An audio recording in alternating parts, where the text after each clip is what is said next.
One of my favorite subjects to do out here at the North Range is the feed efficiency. Dave, you've actually have some data on the feed efficiency of some of the cattle out here.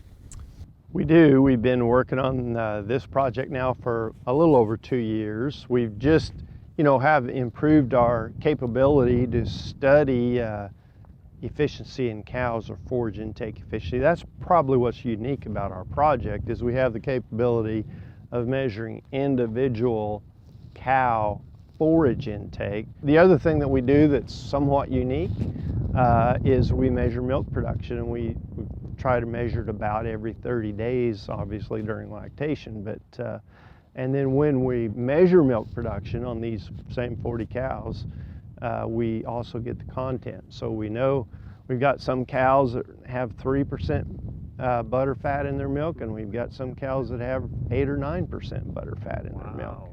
People just don't get that information. And those are all important pieces to cow efficiency. So with all of those variables in there, what's some of the information that you've been able to glean from those piles of data? Whole lot. I mean, we've learned a lot, and anticipate that we'll continue to do that.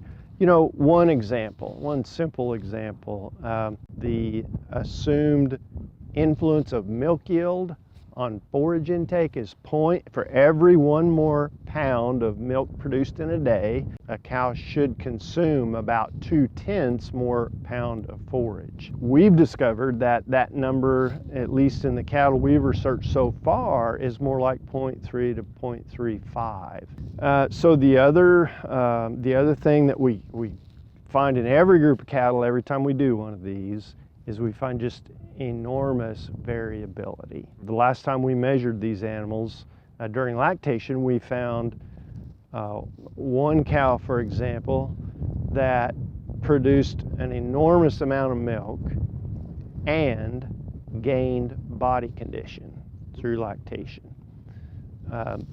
Another cow, approximately the same size, produced about half the amount of milk and lost body condition. But here's the important part of that discovery, is that those 2 cows consumed about the same amount of feed. Interesting. So the cow that produced the enormous amount of milk and gained body condition is pretty special. And that information long term could actually impact the way a herd in Oklahoma is selected in some ways. Well, we hope so. We hope that's our end goal, right, is to get to where we can help the genetics folks identify those animals without having to go through all this expense and labor and so on. And so we're looking at ways to help identify those animals quicker, maybe cost effectively.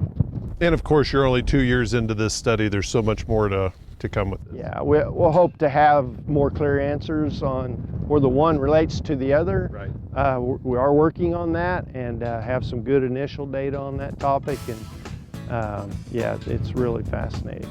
Okay, well, thank you very much, Dr. Dave Lalman, beef cattle specialist here at Oklahoma State University.